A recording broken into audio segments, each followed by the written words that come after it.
Welcome class 8th in today's class.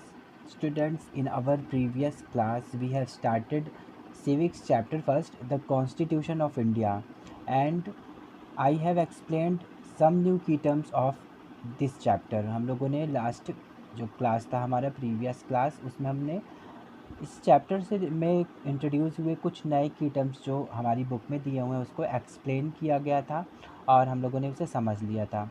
And today we will continue our study with our topic constitution. Constitution क्या है ये देखेंगे और हम देखेंगे कि why constitution is important for any country. तो लेट्स स्टार्ट। सबसे पहले हमें जानना होगा व्हाट इज़ कॉन्स्टिट्यूशन। कॉन्स्टिट्यूशन होता क्या है? A written document, sometimes unwritten documents, that contains the rules and regulations by which a country is governed is called a constitution. Her country के पास, हर डेमोक्रेटिक कंट्री के पास एक रिटन डॉक्यूमेंट होता है जिसमें उस डॉक्यूमेंट में कौन सी चीज़ें इंक्लूड होती हैं, उस डॉक्यूमेंट में रूल्स और रेगुलेशंस इंक्लूड होती हैं, रिटन होती हैं, जो बताती हैं कि उस जगह पर जो कंट्री होगी वो किस तरह से गवर्न किया जाएगा। वो रूल्स और रेगुलेशंस बताते हैं कि कंट्री कैसे गवर्न होगा। ठीक है। कॉन्स्टिट्यूशन को हमारे कंट्री के अंदर भी कॉन्स्टिट्यूशन को सोल ऑफ डेमोक्रेसी कहा गया है, यानी डेमोक्रेसी की आत्मा। अगर कोई भी कंट्री डेमोक्रेटिक कंट्री है तो वहाँ पर कॉन्स्टिट्यूशन का होना बहुत ज़्यादा ज़रूरी है, यानी without constitution there will no democracy. किसी भी कंट्री में डेमोक्रेसी हो ही नहीं सकती अगर वहाँ पर कॉन्स्टिट्यूशन नहीं है। ठीक है। अब कॉन्स्टिट्यूशन हेल्प कैसे करता है? हमारा कॉन्स्टिट्यूशन की वजह से होता क्या है कि जब किसी भी कंट्री में एक कॉन्स्टिट्यूशन होगा तो वहाँ पर पॉलिटिकल स्टेबिलिटी होगी, पीस होगा, सॉलिडारिटी होगी, यानी यूनिटी। तो इन चीज़ों को अगर हमें प्रमोट करना है किसी भी कंट्री के अंदर तो वहाँ पर हमें एक अच्छा कॉन्स्टिट्यूशन की ज़रूरत होती है। साथ ही साथ पर कॉन्स्टिट्यूशन डिटरमाइन करता है structure of the government, powers and functions, rights and duties of the people and so on. हर देश के कॉन्स्टिट्यूशन में, किसी भी कंट्री के कॉन्स्टिट्यूशन में ये बात लिखी हुई होती है कि गवर्नमेंट का स्ट्रक्चर कैसे होगा, गवर्नमेंट की पावर्स क्या होंगी, वो फंक्शन कैसे करेगा, गवर्नमेंट की पावर्स और लिमिटेशंस क्या होंगे, गवर्नमेंट क्या कर सकता है, क्या नहीं कर सकता है, सिटीजन्स के यानी ऑर्डिनरी सिटीजन्स के राइट्स क्या होंगे, उनकी ड्यूटीज़ क्या होंगी, और हर तरह से कंट्रीज़ में किसी भी तरह के जो भी एक्टिविटीज़ हो रही हैं, पॉलिटिकल एक्टिविटीज़, सोशल एक्टिविटीज़ और हर तरह की जो भी एक्टिविटीज़ हो रही हैं उनको किस ढंग से किया जाएगा, ये सब कुछ कॉन्स्टिट्यूशन में बताया जाता है। और साथ ही साथ में कॉन्स्टिट्यूशन हेल्प करता है डिफरेंट टाइप की कम्युनिटीज़ के बीच में इक्वालिटी को प्रमोट करने का। ठीक है। इनके अलावा हर कंट्री का जो कॉन्स्टिट्यूशन होता है वो और भी कई सारे तरह से हमारे लिए बेनिफिशियल होता है। यानी अगर हम कहते हैं कि कॉन्स्टिट्यूशन, हमारे कंट्री का कॉन्स्टिट्यूशन किस तरह से हमें हेल्प करता है, तो कौन कौन से रीज़न्स हैं जिनसे हमें हमारा कॉन्स्टिट्यूशन हेल्प करता है? First is it defines the basic nature of our society. किसी भी कंट्री का कॉन्स्टिट्यूशन इस चीज़ को रिप्रेजेंट करता है कि वहाँ के सिटीजन्स किन चीज़ों पर बिलीव करते हैं और एग्री करते हैं, है ना। यानी उस जगह की जो सोसाइटी है उसका नेचर कैसा है। अगर हम कॉन्स्टिट्यूशन को पढ़ते हैं तो उसमें अगर किसी भी कंट्री की जो भी सोसाइटी है वहाँ पर जो भी नेचर होगा लोगों का, जो भी उनका बिलीफ सिस्टम है, जो भी चीज़ें उन्हें पसंद है, जिन भी आइडियाज़ पर वहाँ के लोग वर्क करते हैं, है ना, उन्हीं चीज़ों का रिफ्लेक्शन हमें कॉन्स्टिट्यूशन में देखने को मिलता है ना। तो क्या होता है कि कॉन्स्टिट्यूशन क्या है कर रहा है, सोसाइटी में रहने वाले हर पर्सन, हर ग्रुप, हर तरह के लोगों का रिप्रेजेंटेशन कर रहा है ना। तो इसलिए हम तो चाहते ही हैं कि अगर कोई डेमोक्रेटिक कंट्री है तो हमारे व्यूज़ का, हमारे थॉट्स का, हमारे बिलीफ सिस्टम का रिप्रेजेंटेशन हो और उन्हीं के बेसिस पे काम हो, है ना। तो कॉन्स्टिट्यूशन इन चीज़ों में हेल्प करता है, ठीक है। तो जिससे हम क्या कह सकते हैं कि कॉन्स्टिट्यूशन इसीलिए हमारे लिए इम्पोर्टेंट होता है क्योंकि ये सोसाइटी के बेसिक नेचर को रिप्रेजेंट करता है। Second in importance of constitution is it describes the nature of countries political system. किसी भी कंट्री के पॉलिटिकल सिस्टम को डिस्क्राइब कौन करता है? कॉन्स्टिट्यूशन करता है, ठीक है।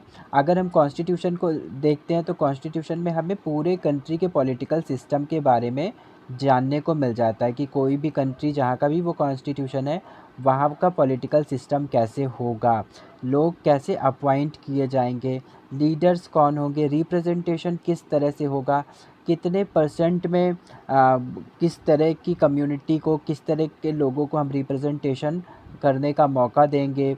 इनके अलावा जो अपॉइंटेड मेंबर्स होंगे उनके पावर्स क्या होंगे, उनकी ड्यूटीज़ क्या होंगी, उनके लिमिटेशंस क्या होंगे और बहुत सारी दूसरी चीज़ें, है ना।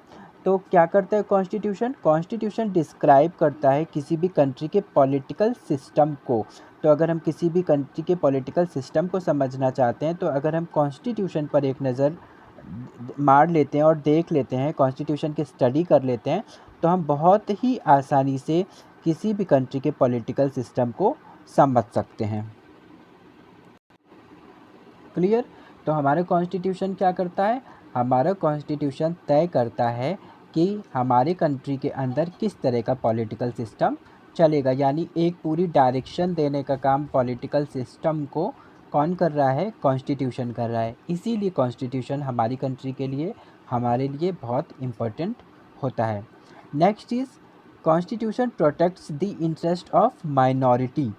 कॉन्स्टिट्यूशन और क्या करता है? ये माइनॉरिटीज़ के इंटरेस्ट को प्रोटेक्ट करता है।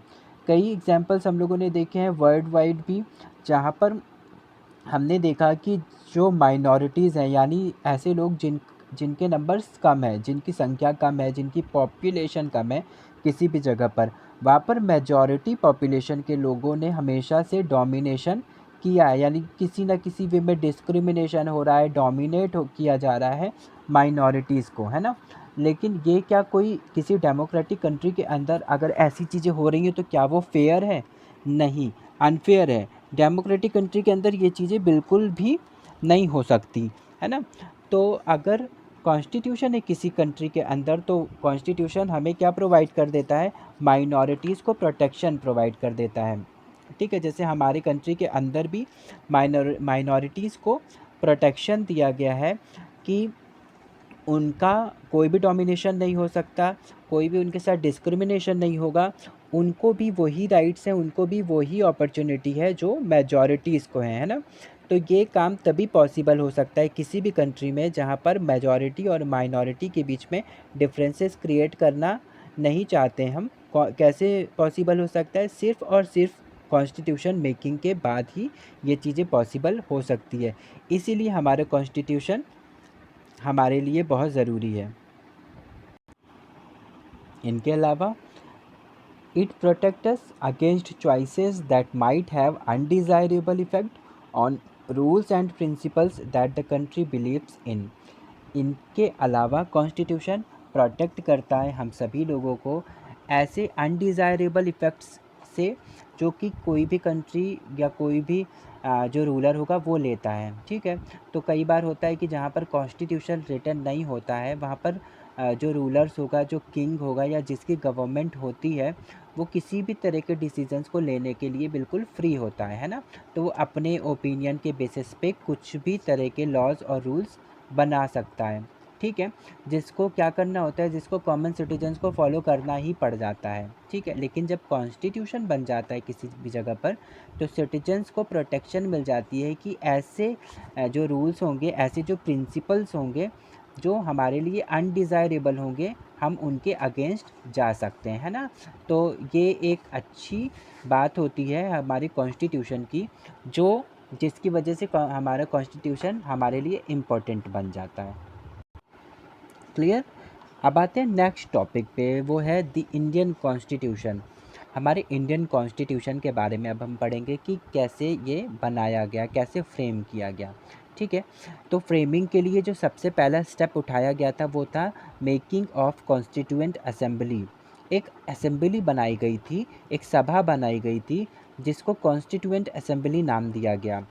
और जब हमारे पास ब्रिटिश रूल था हमारे इंडिया के अंदर, उसी टाइम 1943 में हमारा जो कांग्रेस था उन्होंने कॉन्स्टिट्यूएंट असेंबली बनाने की मांग की थी। उन्होंने कहा था कि एक कॉन्स्टिट्यूएंट असेंबली बननी चाहिए जो क्या करेगा, हमारे कॉन्स्टिट्यूशन से रिलेटेड काम करेगा, ड्राफ्टिंग का काम करेगा और एक नया कॉन्स्टिट्यूशन हम बनाएंगे हमारे कंट्री के लिए।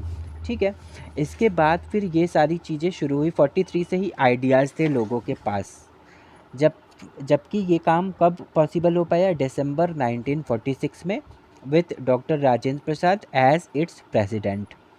बाद में फिर बहुत सारे डिस्कशन, डिबेट, सब कुछ कंप्लीट करने के बाद, बहुत सारे मैटर्स पे बातचीत करने के बाद दिसंबर 1946 एंड नवंबर 1946 के बीच में इस चीज़ को कंप्लीट कर लिया गया। और ये तय कर लिया गया अबाउट 300 मेंबर्स के साथ कि अब हमारी जो कंट्री होगी वो इन्हीं कॉन्स्टिट्यूशन के बेसिस पे काम करेगी, इन्हीं रूल्स के बेसिस पे काम करेगी। और हमारी जो अब नई कंट्री है, जो एक डेमोक्रेटिक कंट्री है, वो इन्हीं जो कॉन्स्टिट्यूशन हम लोगों ने बनाया उसी के बेसिस पे काम करेगी। क्लियर। डॉक्टर भीमराव अंबेडकर जी को father of the Indian constitution कहा जाता है क्योंकि वो चेयरमैन थे हमारे ड्राफ्टिंग कमेटी के, कॉन्स्टिट्यूशन ड्राफ्टिंग कमेटी के चेयरमैन डॉक्टर भीमराव अंबेडकर जी थे।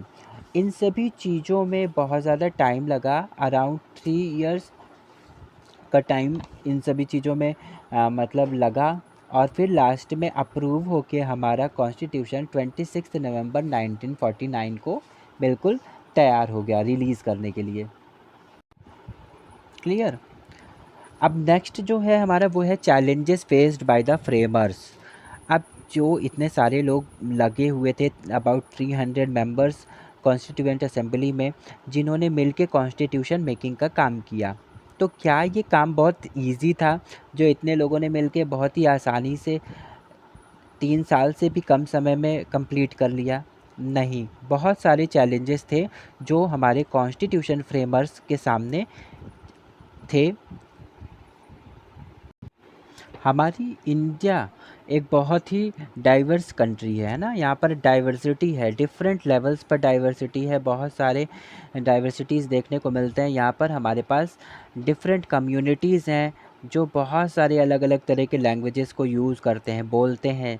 इनके अलावा डिफरेंट टाइप्स के रिलीजन्स हैं जो कि जिनके थ्रू लोग बहुत सारे अलग अलग तरह के फेस्टिवल्स, अलग अलग तरह के ट्रेडिशंस को फॉलो करते हैं। यहाँ पर अलग अलग तरह के कल्चर्स भी हैं, है ना। तो इनके अलावा बहुत सारे दूसरे भी डाइवर्सिटीज़ देखने को मिलते हैं। ठीक। अब एक ऐसी कंट्री जहाँ पर इतने सारे डिफरेंसेस हों लोगों के बीच में, कोई भी एक ग्रुप दूसरे ग्रुप के साथ सिमिलर है ही नहीं, बिल्कुल एक दूसरे से डाइवर्स हैं, अलग अलग हैं। और ऐसी कंट्री के लिए जहाँ पर इतनी कम्युनिटीज़ हैं और इतनी डाइवर्सिटी है, कोई एक रूल या लॉ बनाना बहुत ही ज़्यादा डिफ़िकल्ट टास्क था कि किस तरह से कुछ भी ऐसे रूल्स बना दिए जाएँ जो हर तरह के लोगों के लिए एक्सेप्टेबल हों, किसी को भी किसी भी तरह का प्रॉब्लम ना हो, है ना। तो ये एक बहुत बड़ा चैलेंज था हमारे कॉन्स्टिट्यूशन फ्रेमर्स के सामने। इसके अलावा जब ये कॉन्स्टिट्यूशन फ्रेमिंग का काम हो रहा था, है ना, अब ब्रिटिश जा रही थी, ब्रिटिश गवर्नमेंट यहाँ से जा रही थी, तो उस टाइम पर यहाँ का सीन जो था इंडिया का, वो बहुत ही पॉलिटिकल अनरेस्ट का सीन था। ठीक। अब एक लॉन्ग पीरियड का टाइम ऐसा आता है जिस टाइम पर इंडिया के अंदर कोई भी गवर्नमेंट नहीं है, कोई भी रूलर है ही नहीं जिस जो कुछ इंस्ट्रक्शन दे, जो किसी भी तरह के पीस को मेंटेन करने का काम करे। ठीक। और जाते जाते ब्रिटिश ने क्या कर दिया था, पार्टीशन भी करा दिया। और पार्टीशन में इंडिया और पाकिस्तान में डिवीज़न हो गया, जिसमें से बहुत सारे लोग इंडिया से पाकिस्तान की तरफ जा रहे हैं, बहुत सारे लोग पाकिस्तान से इंडिया की तरफ आ रहे हैं। तो और ना तो ट्रांसपोर्टेशन की इतनी सही व्यवस्था हो पा रही है कि इतने ज़्यादा अमाउंट में लोगों को एक जगह से दूसरे जगह तक पहुंचाया जा सके। तो बहुत सारे डिस्टरबेंस देखने को मिल रहे हैं। अब जो लोग कहीं से आ रहे हैं, पाकिस्तान के एरिया से इंडिया में एंटर कर भी रहे हैं, तो उनके पास ना तो यहाँ पर कोई पर्टिकुलर जॉब है, ना तो रहने को घर है, ना तो खाने को खाना है, कुछ भी नहीं है। तो ऐसे टाइम पर ये हमारे इंडियन लीडर्स के सामने ये भी चैलेंज था कि लोगों की नीड्स को किस तरह से पूरी की जाए, किस तरह से पीस और लॉ मेंटेन किया जाए, कैसे लोगों के बीच में जो कॉन्फ्लिक्ट उस टाइम पर क्रिएट हो रहा था उसको सॉल्व किया जाए, और उसके साथ साथ ऐसा कुछ फ्रेम किया जाए जो सबको एक साथ बांध के रख पाए, यूनिटी को भी प्रमोट कर पाए, है ना। तो बहुत सारी नई चीज़ें थी जो उनको अभी इस टाइम पर सोचना पड़ रहा था। इसी टाइम पर कुछ प्रिंसली स्टेट्स भी थे जो ना तो अभी इंडिया में मर्ज हुए थे, ना तो पाकिस्तान में मर्ज हुए थे, वो फ्री थे। उनको ब्रिटिश गवर्नमेंट ने ये ऑप्शन दिया हुआ था कि वो चाहे तो इंडिया में मर्ज हो सकते हैं, या तो पाकिस्तान में मर्ज हो सकते हैं, या फिर वो चाहे तो वो इंडिपेंडेंटली रूल कर सकते हैं। तो अभी एक टाइम था जब प्रिंसली स्टेट्स के लोग के जो रूलर्स थे वो भी अभी टाइम ले रहे थे सोचने में कि अभी हम क्या डिसीज़न लेंगे, अभी हमें किस में जाना है या फिर हमें फ्री रहना है, किस तरीके से करेंगे। तो इस तरह का सीन था इंडिया के अंदर, जिसमें एक लॉ बनाना, एक कॉन्स्टिट्यूशन फ्रेम करना बहुत ज़्यादा डिफ़िकल्ट हो गया था। इनके अलावा बहुत सारी सोशियो इकोनॉमिक सिचुएशंस भी हमारे इंडिया के अंदर थे। लोग बहुत सारी चीज़ें फ़ेस कर रहे थे, बहुत सारे प्रॉब्लम्स को फ़ेस कर रहे थे, है ना। मैक्सिमम जो मेजॉरिटी पॉपुलेशन थी इस तरह की चीज़ों को फ़ेस कर रही थी। तो इन चीज़ों को साथ में देखते हुए कॉन्स्टिट्यूशन बनाने का काम हमारे इंडियन कॉन्स्टिट्यूशन फ्रेमर्स ने जो किया वो बहुत ही ज़्यादा अच्छे तरीके से किया।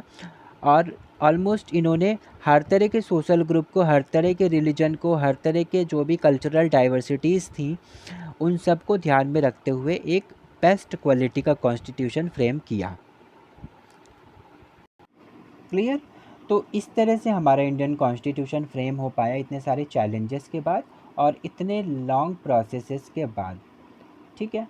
अब हमारा जो नेक्स्ट टॉपिक है वो है features of the Indian constitution.